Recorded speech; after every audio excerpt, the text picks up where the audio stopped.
الحمد لله نحمده ونستعينه ونستغفره ونؤمن به ونتوكل عليه ونعوذ بالله من شرور أنفسنا ومن سيئات أعمالنا من يهده الله فلا مضل له ومن يضلل فلا هادي له وأشهد أن لا إله إلا الله وأشهد أن محمدا عبده ورسوله أما بعد فإن خير الحديث كتاب الله وخير الهدي هدي محمد صلى الله عليه وسلم وشر الأمور محدثاتها وكل محدثة بدعة وكل بدعة ضلالة وكل ضلالة في النار. أعوذ بالله من الشيطان الرجيم. بسم الله الرحمن الرحيم. إنما يعمر مساجد الله من آمن بالله واليوم الآخر. ہر قسم کی تعریف بڑائی رب العالمین کے لیے ہے جو خالق کائنات مالک ارض و سما ہے. درود و سلام کا نزول ہو اللہ کے تمام پیغمبروں پر، بالخصوص کائنات کے آخری پیغمبر، آخری نبی اور رسول محمد صلی اللہ علیہ وسلم پر. میرے اسلامی بھائیوں، اللہ رب العالمین نے جو صاف ستھرا اور پیارا دین ہمیں عطا فرمایا ہے، اس دین کے اندر ہمارے لیے ہر قسم کی بھلائی ہے، ہر قسم کا خیر اللہ رب العالمین نے اس دین کے اندر جمع فرمایا ہے. الحمدللہ جہاں ایک مسلمان اپنی زندگی بسر کرتا ہے، معاشرتی شکل میں رہتا اور سہتا ہے، وہاں پہ مسلمانوں کا رہن سہن، رکھ رکھاؤ، معاشرت، معیشت، طرز زندگی اسلامی اعتبار سے نظر آتا ہے.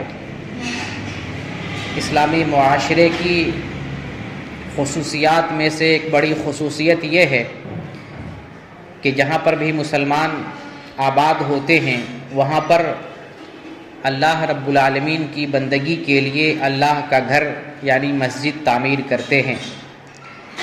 یہ مسجد فرد اور معاشرے کی اصلاح کے لیے ایک اہم کردار ادا کرتی ہے. آج اسی تعلق سے میں روشنی ڈالنے والا ہوں کہ لوگوں اور معاشرے کی اصلاح میں مساجد کا کیا کردار ہوتا ہے. اللہ رب العالمین نے قرآن میں ارشاد فرمایا، انما یعمر مساجد اللہ من آمن باللہ والیوم الآخر.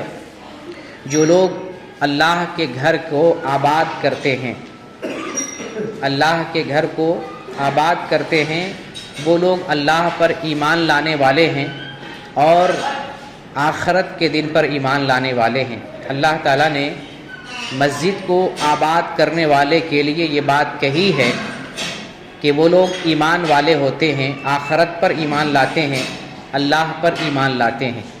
گویا کہ یہ جو مسجد ہے، ایک طرف اللہ تعالیٰ نے اسے اللہ کا گھر قرار دیا، مساجد اللہ، اللہ کی مسجد، اللہ کا گھر، وہ جگہ جہاں اللہ رب العالمین کی بندگی کی جاتی ہے. تو اس گھر کی ہمیں اہمیت کو سمجھنا ہے جس کی نسبت اللہ کی طرف کی گئی ہے. اللہ کا گھر، بیت اللہ، مسجد اللہ یا مساجد اللہ، اس گھر کی ہمیں اہمیت کو سمجھنا ہے. اس گھر کی کیا اہمیت ہے، اس گھر کا کیا تقدس ہے، اس کا کیا احترام ہے، اس گھر میں ہمیں کیا کرنا چاہیے، اس گھر سے ہمیں کون سی اصلاح کرنی چاہیے، اس گھر کا معاشرے کی اصلاح کے اندر کیا کردار ہونا چاہیے، یہ ساری باتیں ہمیں سمجھنے کی ضرورت ہے. تو پہلے معاشرے کو سمجھ لیتے ہیں کہ جہاں انسان رہتا سہتا ہے، چند لوگ رہتے ہیں، مل کر رہتے ہیں، تو چند لوگوں سے ایک معاشرہ بنتا ہے، ایک بستی بنتی ہے، ایک گاؤں بنتا ہے. تو جہاں پر بھی ایک گاؤں ہو، بستی ہو، چند مسلمان رہتے سہتے ہوں، اللہ تعالیٰ نے ہمیں وہاں مسجد بنانے کا حکم دیا ہے. اور مسجد کا وہ کردار ہے جو کردار دوسری قوم میں نظر نہیں آتا ہے. مسجد کا جو کردار ہے فرد اور معاشرے کی اصلاح کے لیے بڑا انوکھا کردار ہے. انشاءاللہ ہم اس کو سمجھنے کی کوشش کریں گے پہلے اسلام کا نظام سمجھ لیں کہ اللہ رب العالمین نے جو ہمیں اسلام دیا ہے اس نظام کے اندر فرد کی اصلاح تو موجود ہے، معاشرے کی اصلاح کے لیے ہمیں کوشش کرنی ہے۔ نبی کریم صلی اللہ علیہ وسلم نے فرد کی اصلاح کے تعلق سے ایک پیارا اور سنہرا فرمان بیان فرمایا ہے۔ آپ صلی اللہ علیہ وسلم ذکر فرماتے ہیں کہ کسی گھر کے پاس ایک نہر جاری ہو اور اس نہر میں کوئی آدمی دن اور رات 5 مرتبہ نہاتا ہو، کیا اس کے بدن پر کوئی میل کچیل باقی رہ جاتا ہے؟ تو لوگوں نے ذکر کیا، صحابہ کرام نے عرض کیا اللہ کے رسول، جو آدمی دن میں 5 مرتبہ تالاب میں، سمندر میں، نہر میں غسل کرے گا اس کے بدن پر کوئی میل کچیل باقی نہیں رہے گا۔ آپ صلی اللہ علیہ وسلم ارشاد فرماتے ہیں کہ یہی مثال نماز کی ہے کہ جو آدمی دن اور رات 5 مرتبہ نماز پڑھتا ہے تو اس کے اوپر کوئی گناہ باقی نہیں رہتا۔ اس نماز سے فرد کی اصلاح ہوتی ہے، عورت کو نماز پڑھنا ہے، مرد کو نماز پڑھنا ہے۔ فرد کی اصلاح کے لیے اللہ رب العالمین نے نماز کا ایک نظام رکھا ہے، بلکہ اللہ کی بندگی کے لیے ہم تو پیدا ہی کیے گئے، ہم اللہ کی بندگی کرتے ہوئے زندگی گزاریں، اور معاشرے کی اصلاح کے لیے ہمیں کچھ قدم بڑھانا پڑتا ہے، اس کے لیے ہمیں یونٹی بنانی پڑتی ہے، اس کے لیے ہمیں ایک ادارہ بنانا پڑتا ہے، ایک تنظیم بنانی پڑتی ہے، اس کے لیے ہمیں ایک تحریک کی شکل میں کام کرنا پڑتا ہے۔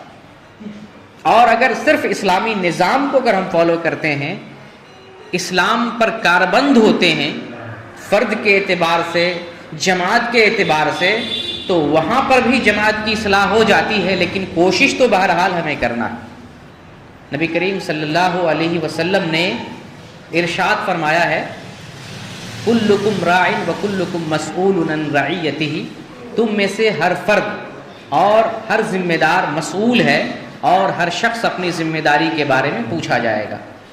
تو اس اعتبار سے اللہ رب العالمین نے ہمیں ذمہ دار بنایا ہے کہ جو گھر کا سربراہ یا گاؤں کا، تنظیم کا، مسجد کا یا کسی ادارے کا سربراہ ہوتا ہے تو اس ادارے کی اصلاح اور اس ادارے کے ذریعہ سماج کی اصلاح اس ذمہ دار کی ہوتی ہے، اس ذمہ دار کی ذمہ داری ہوتی ہے جس کے سپرد ذمہ داری کی گئی ہے۔ تو اگر نظام کو بھی ہم دیکھتے ہیں اور اس نظام کو صحیح سے فالو کرتے ہیں تو سماج کی بھی اصلاح ہو جاتی ہے۔ آج ہم سمجھنے کی یہ کوشش کریں گے کہ مسجد کے ذریعہ فرد اور معاشرے کی اصلاح کیسے ہوتی ہے، یا مسجد سماج کی اصلاح میں کیا رول ادا کرتی ہے، اس کو سمجھیں گے۔ پہلے تو مسجد کی اہمیت کو سمجھیں۔ یہ جو مسجد بنانے والے لوگ ہوتے ہیں اور اس مسجد کو آباد کرنے والے لوگ ہوتے ہیں، اللہ تعالیٰ نے اس کے ایمان کی گواہی دی ہے کہ جو اللہ کے گھر کو آباد کرتا ہے دراصل وہ ایمان والا ہے، اللہ پر ایمان لانے والا ہے اور آخرت کے دن پر ایمان لانے والا ہے۔ اسی طریقے سے نبی کریم صلی اللہ علیہ وسلم ارشاد فرماتے ہیں من بنا مسجدا للہ تعالی یبتغی بہ وجہ اللہ بن اللہ لہ بیتا فی الجنہ، جو آدمی اللہ رب العالمین کے لیے گھر بناتا ہے، جو آدمی اللہ کے لیے گھر تعمیر کرتا ہے، جو آدمی اللہ کے لیے مسجد تعمیر کرتا ہے، اس سے اس کی نیت یہ ہوتی ہے کہ اللہ ہم سے راضی ہو جائے، اللہ ہم سے خوش ہو جائے، تو اللہ تعالیٰ اس کے لیے جنت میں گھر بناتا ہے۔ تو نبی کریم صلی اللہ علیہ وسلم نے اس طرف ترغیب ہمیں دی ہے کہ ہم مسجد کی تعمیر کریں تاکہ اس مسجد کے ذریعہ اللہ کے گھر کو آباد کیا جائے، فرد اور معاشرے کی اصلاح کی جائے۔ معاشرے کے اندر جو بدنظمی پیدا ہوتی ہے، بگاڑ پیدا ہوتا ہے، فساد پیدا ہوتا ہے، اس مسجد کے ذریعے اس فساد کو، اس بگاڑ کو ختم کیا جائے۔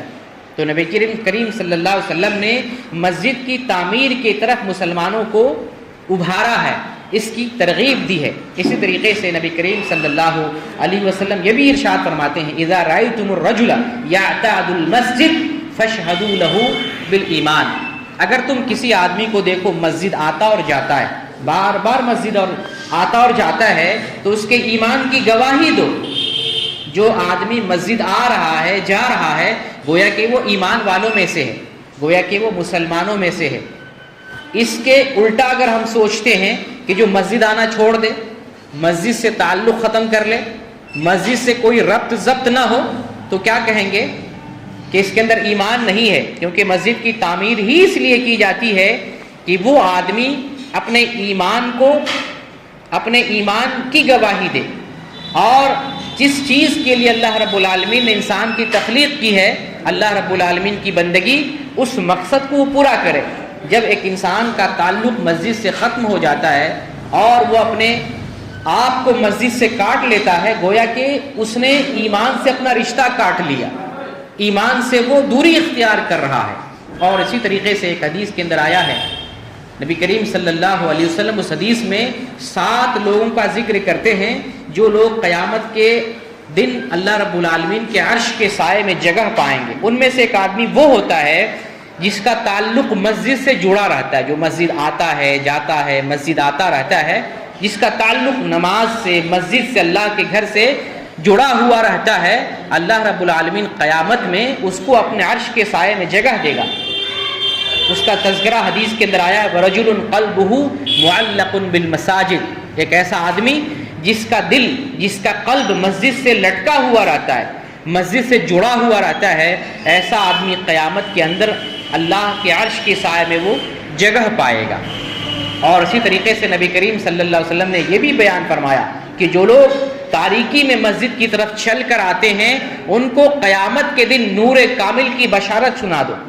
جو لوگ مسجد کی طرف آ رہے ہیں اس کے لیے خوشخبری ہے۔ تو مسجد کی بڑی اہمیت ہے، مسجد بنانے کی، مسجد آباد کرنے کی، مسجد آنے جانے کی، اور مسجد میں آ کر اللہ رب العالمین کی بندگی کرنے کی بڑی اہمیت ہے۔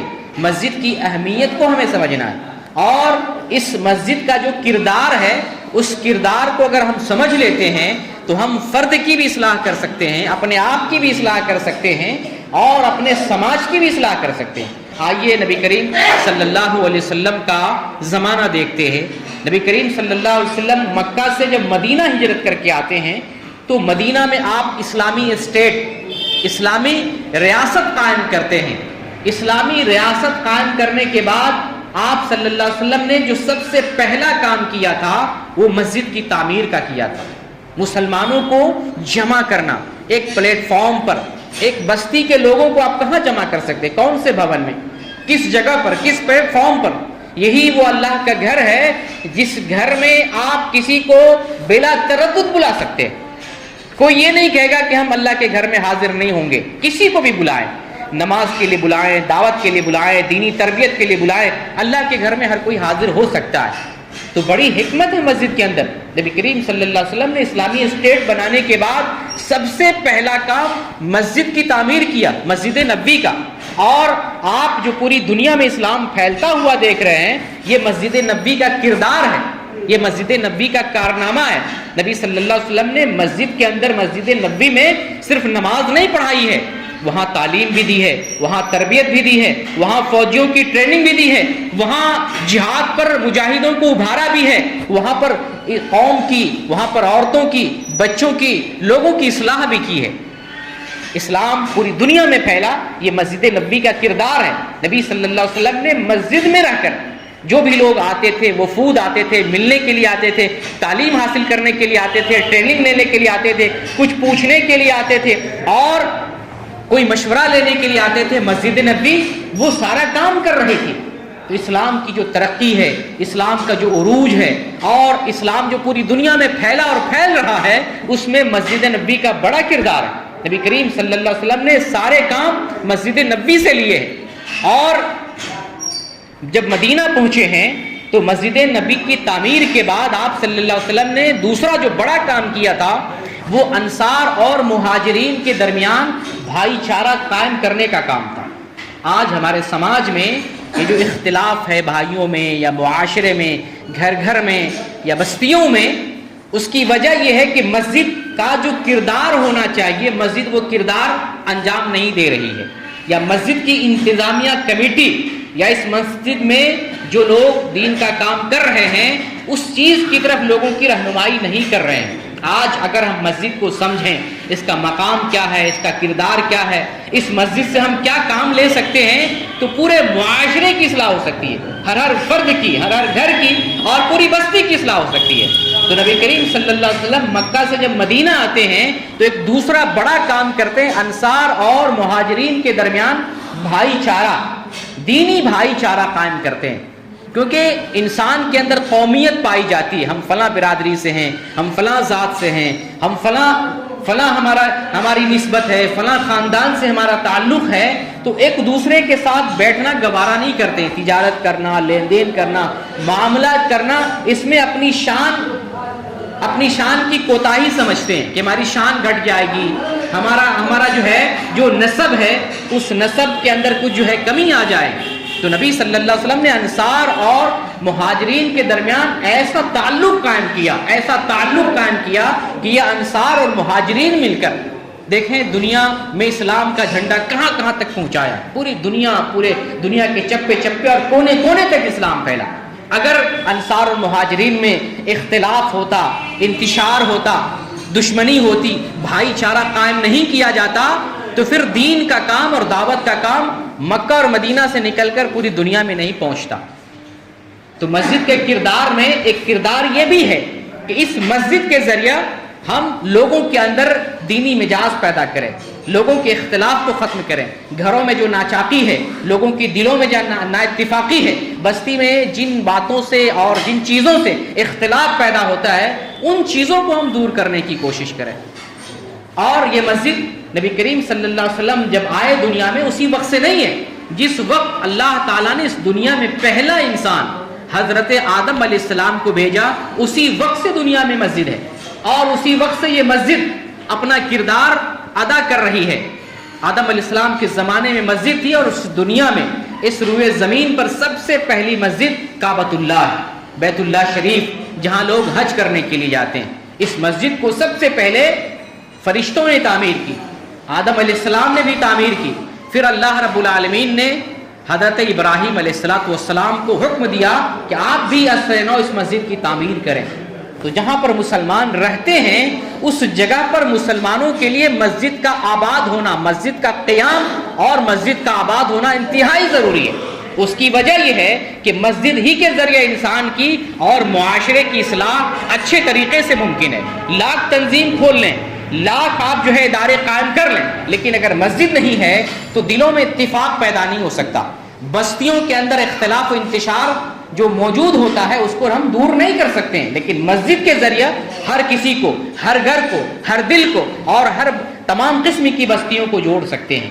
تو آئیے ہم کچھ چیزوں کو سمجھنے کی کوشش کرتے ہیں کہ مسجد کے ذریعہ ہم قوم کی، سماج کی کیسے اصلاح کر سکتے ہیں۔ پہلے نمبر پر مسجد کے اندر جو ممبر بنا ہوا ہوتا ہے، اور ہفتے میں تقریباً تمام مسلمان مسجد میں جمع ہوتے ہیں، اس ممبر کے ذریعہ قوم کے اندر وہ بیداری پیدا کر سکتے ہیں جو بیداری کانفرنس کے ذریعہ، جو بیداری سیمینار کے ذریعہ، بڑے بڑے اجتماعات کے ذریعے نہیں کر سکتے، کیونکہ یہ خطبہ دینا عبادت ہے، خطبہ سننا عبادت ہے۔ اس خطبے کے درمیان اگر کوئی بول بھی دیتا ہے اس کو گناہ ملے گا۔ تو جو خطبہ دینا عبادت ہے، جو خطبہ سننا عبادت ہے، اس خطبے کے ذریعہ مسلم قوم کو جگا سکتے ہیں۔ مسلمانوں کے اندر کوئی کمی ہے، کمزوری ہے، برائی ہے، سماجی اعتبار سے اختلاف انتشار ہے، ان تمام چیزوں کی اصلاح کر سکتے ہیں۔ اس کے لیے ضروری ہے کہ اس ممبر کے لائق آدمی بھی ہو، اس اعتبار سے، اس انتظام سے، اس تیاری سے قوم کو بیدار کرے۔ یہ ممبر وقت گزاری کے لیے نہیں ہوتا ہے کہ کچھ بھی بول کر ہم ٹائم پاس کر لیں، جمعہ پڑھا دیں۔ یہ ممبر ایک بڑی امانت ہے۔ نبی کریم صلی اللہ علیہ وسلم نے اس ممبر پہ چڑھ کے نماز کی تعلیم دی ہے، صحیح دین کو بتایا۔ اس ممبر پہ چڑھ کے ہاتھ کیسے باندھنا ہے، رکوع کیسے کرنا ہے، سجدہ کیسے کرنا ہے، اس ممبر پہ چڑھ کے دکھایا ہے۔ اس ممبر کے ذریعہ نبی کریم صلی اللہ علیہ وسلم نے مجاہدین کو تیار کیا ہے، دینی رہنماؤں کو تیار کیا ہے، ایمان کے سپہ سالاروں کو تیار کیا ہے۔ یہ مسجد کا یہ جو ممبر ہوتا ہے بڑا اہم ترین ایک جگہ ہے۔ اس جگہ کے ذریعہ اس ممبر کو ہتھیار اور وسیلہ بنا کر قوم کو پوری طرح سے بیدار کر سکتے ہیں۔ یہی وجہ ہے کہ آج غیر مسلموں کو ممبر سے بڑا ڈر لگتا ہے۔ یہ جو جمعہ کے اندر مسلمان جمع ہوتے ہیں اور ایک ساتھ مل کر جمعے کی نماز پڑھتے ہیں، غیر قوموں کو اس سے بڑا ڈر محسوس ہوتا ہے۔ یہ لوگ کہیں ان کو جگہ نہ دیا جائے، جہاد پر ابھار نہ دیا جائے، ان لوگوں کو ہمارے خلاف نہ کر دیا جائے۔ اجتماع بہت معنی رکھتا ہے ہمارا، اس لیے خاص طور سے ممبر کے ذریعہ مسلمانوں کو جگانے اور اصلاح کرنے کی ضرورت ہے۔ ایسے ایسے موضوعات اور ایسے ایسے ٹاپک پر لوگوں کی رہنمائی کی ضرورت ہے جو سماج میں موجود ہے. سماجی اعتبار سے لوگوں کی اصلاح ہونی چاہیے. ہر علاقے کے اپنے اپنے حالات ہوتے ہیں. ہمارے علاقے میں جو حالات ہیں, ہمارے گاؤں اور بستی کے جو حالات ہیں, ہمارے گاؤں کے جو حالات ہیں, جن چیزوں میں اختلاف پایا جاتا ہے, جن چیزوں میں گھروں میں انتشار پایا جاتا ہے, جن معاملات آپس میں بھائیوں میں اختلاف پایا جاتا ہے, آپس میں ان چیزوں کی اصلاح کی ضرورت اس منبر کے ذریعے ہونی چاہیے. یہ پہلا کام ہے. اور اس منبر کے کردار میں ایک دوسرا کام یہ ہے کہ ہم ایسے امام اور ایسے خطیب کو یہاں امامت کے لیے منتخب کریں جو ہفتہ واری اعتبار سے یا روزانہ اعتبار سے یا 15 روزہ اعتبار سے قرآن اور حدیث کا درس دیتا رہے. اللہ رب العالمین قرآن میں ارشاد فرماتا ہے وَذَكِّرْ فَإِنَّ الذِّكْرَ تَنفَعُ الْمُؤْمِنِينَ. ہمیشہ مسلمانوں کو نصیحت کرتے رہنا چاہیے. انسان کبھی بھول جاتا ہے, کبھی بہک جاتا ہے, کبھی ماحول اور معاشرے کی وجہ سے غلط راستہ اختیار کر لیتا ہے, لیکن جب آدمی کو بار بار جگایا جاتا ہے آدمی جاگ جاتا ہے, آدمی کو بتایا جاتا ہے آدمی اپنی اصلاح کر لیتا ہے. لیکن انسان کو بتایا ہی نہ جائے, انسان کو یوں ہی چھوڑ دیا جائے, اس کا دل غافل ہو جاتا ہے, اس کا دل بیمار ہو جاتا ہے, اس کے دل کو زنگ لگ جاتا ہے. اب پھر اس کے بعد سال 2 سال کے بعد کچھ بتائیں اس کو کچھ پلے نہیں پڑے گا. لیکن بار بار تذکیر کرتے رہتے ہیں, بار بار نصیحت کرتے رہتے ہیں تو انسان خوف محسوس کرتا ہے, اللہ کے قریب آتا ہے, اپنی اصلاح کرتا ہے اور اپنے اندر جو ہے اصلاح کرنے کا جذبہ بیدار کرتا ہے اور اپنے گھر کی بھی وہ اصلاح کرتا ہے. ایک دوسرا کام ہونا چاہیے کہ اس مسجد کے ذریعہ, اس مسجد میں جو امام اور خطیب ہو اس کا ایک بہترین خطیب کا تعین کیا جائے جو ہفتہ واری, کم از کم ہفتہ واری یا روزانہ اعتبار سے لوگوں کی اصلاح کا کام, ایک کتاب پڑھتا رہے, قرآن کی تفسیر بیان کرتا رہے, یا حدیث کی کتاب لے کر صحیح بخاری ایک حدیث پڑھ کر اس کی شرح بیان کرتا رہے, ریاض الصالحین لے کر لوگوں کے اندر اعمال کی ترغیب دیتا رہے. اس طرح سے یہ برابر ہونا چاہیے. دینی مذاکرہ, علمی مذاکرہ, دینی پروگرام مسجد کے ذریعے ہونا چاہیے. یہ دوسرے نمبر پر. اور تیسرے نمبر پر چونکہ ہمارے یہاں خواتین کے اندر دینی تعلیم نہیں پائی جاتی, دنیاوی تعلیم تو اب کسی طریقے سے عورتیں بھی لے رہی ہیں, لیکن دینی تعلیم عورتوں میں نہیں پائی جاتی ہے. جو بھی عورت کچھ دین کا کام کر رہی ہیں ان کو دین کا کچھ آتا پتہ نہیں ہے. اردو کتاب پڑھ لے رہی, اردو کتاب پڑھ کے سناتی, ان کو خود پتہ نہیں اس میں کیا لکھا ہوا ہے, اس میں صحیح ہے یا غلط ہے, اردو بھی ٹھیک ڈھنگ سے نہیں پڑھ پاتی ہیں. تو عورتوں کی اصلاح کے لیے خاص طور سے ہمیں کوشش کرنی چاہیے. مسجد کے اندر عورتوں کی اصلاح کا پروگرام ہونا چاہیے. مسجد میں 2 فلور کر دیا جائے, ایک سیکشن الگ کر دیا جائے جس میں صرف عورتیں داخل ہوں اور عورتوں کے درمیان دینی اجتماعات کیے جائے, ان کی اصلاح کی جائے, ان کی بھی تربیت کی جائے. اگر عورتوں کی اصلاح نہ کی جائے تو گھر جہنم میں. مرد جتنے پڑھے لکھے گھر میں موجود ہو کر عورت پڑھی لکھی نہیں ہے, عورتوں کی اصلاح نہیں کرتے ہیں, وہ گھر جہنم ہے. عورت سے گھر جنت بنتی ہے. عورت اگر اچھی ہو بچے کی اصلاح کرتی ہے, گھر کی اصلاح کرتی ہے, قوم کی اصلاح کرتی ہے. جو بڑے بڑے امام پیدا ہوئے, امام بخاری ہوئے, امام مسلم ہوئے, یا جو امام ابو حنیفہ رحمۃ اللہ علیہ ہوئے, امام مالک ہوئے, ان کی ماؤں نے انہیں سنوارا ہے, ان کی ماؤں نے گود میں اچھے طریقے سے پالا ہے, ان کی اچھی تربیت کی ہے, ان کو اچھی تعلیم دی ہے. اگر ماں اچھی نہ ہو, ماں بد چلن ہو, ماں بیکار ہو, ماں بے دین ہو, ماں کے اندر جو ہے دینی غیرت نہ ہو, ماں کے اندر جو ہے دینی خرابی پائی جاتی ہو, وہی خرابی اولاد کے اندر پائی جائے گی. اور پھر وہ عورت گھر کو برباد کرنے, سماج کو برباد کرنے اور معاشرے کے برباد کرنے کا وہ ذمہ دار بنتی ہے.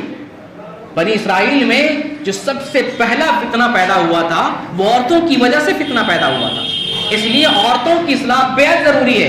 اور یہ بھی آپ سمجھ لیں کہ جو لوگ یہ سمجھتے ہیں کہ مسجد میں عورت نہیں آ سکتی ہیں, وہ اپنے ایمان اور اپنے اعمال کی اصلاح کریں. مسجد میں عورت آ سکتی ہیں, اور نبی کریم صلی اللہ علیہ وسلم کے زمانے میں عورتیں 5 وقت کی نماز پڑھ کے جاتی تھیں, 5 وقت کی نمازیں پڑھتی تھیں. اس لیے اس مسئلے میں کوئی حرج کی بات نہیں کہ عورتیں آئیں, لیکن سیپریٹ انتظام ہونا چاہیے. ایسا انتظام ہونا چاہیے کہ وہاں کسی طرح کی کوئی بات ذہن میں نہ پیدا ہو. آپ دیکھ رہے ہیں حرم شریف کے اندر عورتیں جا رہی ہیں, نماز پڑھ رہی ہیں, 5 وقت نماز پڑھ رہی ہیں, آج بھی پڑھ رہی ہیں. دنیا کی سب سے اعلیٰ مسجد حرام, لاکھوں کی تعداد میں ابھی بھی آپ اگر لائیو ویڈیو دیکھیں وہاں آپ لوگوں کو پائیں گے, عورتوں کو پائیں گے, نماز پڑھ رہی ہیں, تلاوت کر رہی ہیں, ذکر کر رہی ہیں, کوئی مسئلہ نہیں ہے. مسجد نبی میں آپ دیکھیں, لائیو ٹیلی کاسٹ دیکھ لیں, وہاں لاکھوں کی تعداد میں عورتیں بیٹھی ہوئی ہیں. تو مسجد میں عورت بھی آ سکتی ہے، اس کا انتظام علیحدہ ہونا چاہیے۔ تو بہرکیف مسجد کے ذریعہ معاشرے کی اصلاح میں ایک تیسرا عمل یہ ہے کہ خواتین کا پروگرام مسجد کے ذریعہ ہو۔ مسجد کے ذریعے اگر اصلاح کرتے ہیں تو بہترین اصلاح ہوگی۔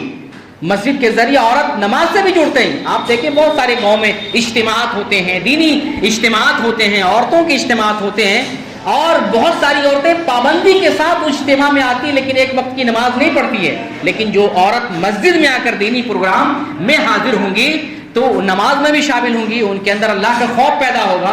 اللہ نے جس مقصد کے لیے گھر بنایا ہے، جس مقصد کے لیے اللہ نے مرد اور عورت کو پیدا کیا ہے، عورت اس کو سمجھ سکتی ہے۔ کردار مسجد کا یہ ہے کہ بچوں کی تعلیم بھی ہمیں اس کے ذریعے دینی چاہیے۔ آج ہم دیکھ رہے ہیں دینی تعلیم ختم ہو رہی ہے، دینی تعلیم کا نام و نشان مٹ رہا ہے۔ ہمارے گاؤں میں مدرسہ ہے، 20 اسٹاف تنخواہ لے رہا ہے، 30 40 50 ہزار تنخواہ، بیٹھے بیٹھے کرسی میں اور گھر میں سو رہا ہے، تنخواہ آ رہی ہے، مدرسہ ہے، نام ہے، سب کچھ ہے، بچہ ایک بھی نہیں ہے۔ دینی تعلیم ہے ہی نہیں۔ جو کچھ تھوڑے بہت مدرسے میں جو ہے پرائیویٹ طور پر کوشش ہو رہی ہے، الحمدللہ اچھی کوشش ہے، لیکن ہمیں مسجد کے ذریعے کوشش کرنی چاہیے۔ بچوں کی اصلاح اور تعلیم کا کام کرنا چاہیے، اس سے بچے نمازی بھی بنیں گے، مسجد سے بھی جڑیں گے، اور بچپن سے نماز کی اسے عادت ہوگی۔ ماں باپ ہمارے ہاں بچپن سے بچوں کی دینی تربیت نہیں کرتے ہیں، لیکن مسجد میں اگر تعلیمی انتظام کیا جائے بچوں کا تو پھر بچے جو ہے مسجد سے جڑیں گے، دین سے جڑیں گے، نماز سے جڑیں گے، اور بچوں کے ذریعہ ہمارا گھر بھی مسجد سے جڑا ہوا رہے گا۔ جن کے بچے مسجد آتے رہیں گے ان کا بھی دل مسجد سے اٹکا ہوا رہے گا، ان کا بھی تعلق مسجد سے بحال رہے گا۔ تو یہ بچوں کی اصلاح کا جو بڑا کام ہے مسجد کے ذریعے اصلاح کا، وہ کام ہے ایک اصلاحی کمیٹی کا۔ ہمارے یہاں مسجد کی ایک کمیٹی ہونی چاہیے۔ مسجد کی کمیٹی کے علاوہ ایک اصلاحی ادارہ ہونا چاہیے جو سماج کی اصلاح کرے، دینی اصلاح کرے۔ پنچایت کے لیے پنچایتی نظام موجود ہے، زمین کے جھگڑے ہو گئے، خاندانی جھگڑے ہو گئے، پنچایتی نظام اپنی جگہ پہ ہے، لیکن دینی نظام، دینی تربیت، دینی اصلاح کے لیے ایک ادارہ، اصلاحی ادارہ مسجد کے ذریعے ہونا چاہیے۔ اس سے ہوگا یہ کہ جس گھر میں ہمیں معلوم ہے اس گھر میں اختلاف پیدا ہو گیا، دو بھائیوں میں انتشار پیدا ہو گیا، کوئی مرد اپنی بیوی کو طلاق دینا چاہتا ہے، کوئی آدمی اپنی بیوی کو گھر سے بھگا رہا ہے، کوئی بیوی اپنے شوہر کو پریشان کر رہی ہے، اس طرح کے جو بھی گھریلو معاملات ہیں، سماجی معاملات ہیں، یہ ادارہ وہاں پر اصلاح کا کام کرے۔ یہ بڑا ایک اہم ادارہ ہے۔ دینی اصلاح ہمارے ہاں نہیں ہے۔ ہم کہیں پر دیکھتے ہیں اختلاف ہو رہا ہے، کسی کا گھر ٹوٹ رہا ہے تو ہمیں خوشی ہوتی ہے، ہمیں اچھا لگتا ہے، ہم چٹکی بجاتے ہیں، ہم وہاں پر جیسے آگ بجھانے کا کام نہیں کرتے، ہم اس میں گھی ڈالتے ہیں، پیٹرول ڈالتے ہیں کہ یہاں اس کے گھر میں اور آگ لگے۔ یہ ہماری بستی کا کام ہے، جبکہ ہونا کیا چاہیے تھا کہ ہم گھر کو بچائیں، لوگوں کو جوڑیں، دلوں کو جوڑیں۔ جیسے نبی صلی اللہ علیہ وسلم نے مدینہ آ کر اسلامی اسٹیٹ بنایا، مسجد کی تعمیر کی، اور پھر انصار اور مہاجرین کے دلوں کو جوڑا، تاکہ آپس میں یہ نہ سمجھے کہ یہ انصاری ہیں، یہ کہیں سے ہجرت کر کے آنے والے لوگ ہیں۔ آپس میں بھائی چارہ قائم کیا، اور ایسا بھائی چارہ قائم کیا کہ آپ دیکھیں جو لوگ مکہ سے ہجرت کر کے مدینہ آ رہے ہیں، مدینہ آنے والے مہاجرین کے ہاتھ میں کچھ بھی نہیں تھا، نہ پیسہ ہے، نہ گھر ہے، نہ جائیداد ہے، نہ تجارت، کچھ بھی نہیں ہے۔ مکے میں ساری چیزوں کو چھوڑ کے مدینہ آ گئے۔ یہ ہجرت کرنے والے لوگ تھے۔ مدینہ اور انصار اور مہاجرین میں ایسی محبت نبی صلی اللہ علیہ وسلم نے قائم کی کہ انصاریوں نے، مدینہ کے انصاریوں نے اپنا گھر دیا، اپنی تجارت دی، پیسہ دیا، حتیٰ کہ یہاں تک آیا ہے کہ اگر کسی کے پاس ایک سے زیادہ بیوی تھی تو اپنے بھائی کو جس کے پاس بیوی نہیں تھی یہ عرض کیا کہ آپ، میرے پاس 2 بیوی اللہ تعالیٰ نے دی ہے، آپ جسے کہو اسے میں طلاق دیتا ہوں، اس سے تم شادی کر لینا۔ اتنی محبت نبی کریم صلی اللہ علیہ وسلم نے مدینے میں قائم کی۔ تو اس مسجد کے ذریعے، اصلاحی کمیٹی کے ذریعے گھروں کی اصلاح ہونی چاہیے۔ افسوس کی بات یہ ہے کہ ہمارے یہاں مسجد کے اندر تک غیبت ہوتی ہے، جہاں اللہ کا ذکر بہت کم ہوتا ہے، مسجد سے جڑے ہوئے یہاں آ کر گھروں کو توڑنے کی غیبت کرتے ہیں، ایسی باتیں یہاں کرتے ہیں۔ یہاں اللہ کا ذکر ہونا چاہیے، یہاں نماز ہونی چاہیے۔ یہاں اس مسجد میں تو اگر کوئی چیز گم ہو جائے اس کا اعلان کرنے سے منع کیا گیا، گھڑی گم ہو جائے، پیسہ گم ہو جائے، پرس گم ہو جائے، نبی صلی اللہ علیہ وسلم منع کیا ہے۔ یہاں مسجد سے کوئی اعلان نہیں ہونا چاہیے گمشدہ چیزوں کا۔ اتنی بڑی پابندی ہے، پھر یہاں غیبت کیسے ہوگی؟ یہاں لوگوں کے خلاف مشورے کیسے کیے جائیں گے, یہاں مسجد میں بیٹھ کر لوگوں کو توڑنے اور گھروں کو بگاڑنے والا کام کیسے کیا جائے گا. تو اس لیے اصلاحی ایک کمیٹی ہونی چاہیے, جو اصلاحی کمیٹی لوگوں کے دلوں کو جوڑے اور سماج میں جہاں پر بھی اختلاف دیکھے, انتشار دیکھے, جس گھر میں بھی اختلاف دیکھے, جہاں پر بھی دو لوگوں کے اندر اختلاف دیکھے, دو گھر کے اندر اختلاف دیکھے, بستیوں کے اندر اختلاف دیکھے, یہ اصلاحی کمیٹی وہاں پہنچ کر لوگوں کو جوڑنے کا کام کرے. اور نبی کریم صلی اللہ علیہ وسلم نے یہاں تک چھوٹ دی ہے کہ اگر کوئی آدمی دو آدمی کو ملانے کے لیے کوشش کرتا ہے, وہ جھوٹ بھی بول سکتا ہے کہ دیکھو تمہارا بھائی تمہارے بارے میں اچھی باتیں کر رہا ہے, دیکھو تمہارے بارے میں فلاں آدمی اچھی باتیں کر رہا ہے. یعنی جھوٹ بول کر دو آدمی کے دلوں کو جوڑ سکتا ہے. جھوٹ بولنا کبھی بھی جائز نہیں ہے, لیکن دو دلوں کو جوڑنے کے لیے نبی کریم صلی اللہ علیہ وسلم نے ہمیں اجازت دی ہے کہ آدمی جھوٹ بھی بول سکتا ہے. تو یہ جو ہے مساجد کا جو کردار ہونا چاہیے قوم اور فرد کی اصلاح کا, ہمیں اسے سمجھنے کی ضرورت ہے. اللہ رب العالمین سے دعا کرتے ہیں بارہا جو لوگ مسجد کو آباد کرتے ہیں اللہ ان کے دلوں کو آباد کریں, اور اس مسجد کی جو ذمہ داری ہے اور اس مسجد کا جو کردار ہونا چاہیے, آج ہمیں اس کردار کو محسوس کرنے کی ضرورت ہے, تاکہ نبی کریم صلی اللہ علیہ وسلم نے جیسے مسجد نبی کے ذریعہ فرد اور معاشرے کی اصلاح کا کام کیا, اور مسجد نبی کے ذریعہ مسلمانوں کی تربیت کی, لوگوں کی تربیت کی, مجاہدوں کی تربیت کی, عورتوں کی تربیت کی, بچوں کی اصلاح کی, وہ سارے کام, وہ ساری تربیت, وہ ساری ٹریننگ مسجد کے ذریعے ہمیں کرنا چاہیے. اللہ رب العالمین ہمیں ایک کر دے, ہمیں نیک بنا دے, ہماری اصلاح فرما دے. ہم نے جو عبادتیں کی ہیں اللہ تعالیٰ عبادتوں کو قبول فرما لے, اور ہماری تقصیر کو, معصیت کو, نافرمانی کو معاف فرما دے. جب تک زندہ رہیں اسلام پر اور صراط مستقیم پر قائم رہیں, اور جب ہمارا خاتمہ ہو تو ایمان پر خاتمہ ہو. آمین. وآخر دعوانا ان الحمد للہ رب العالمین.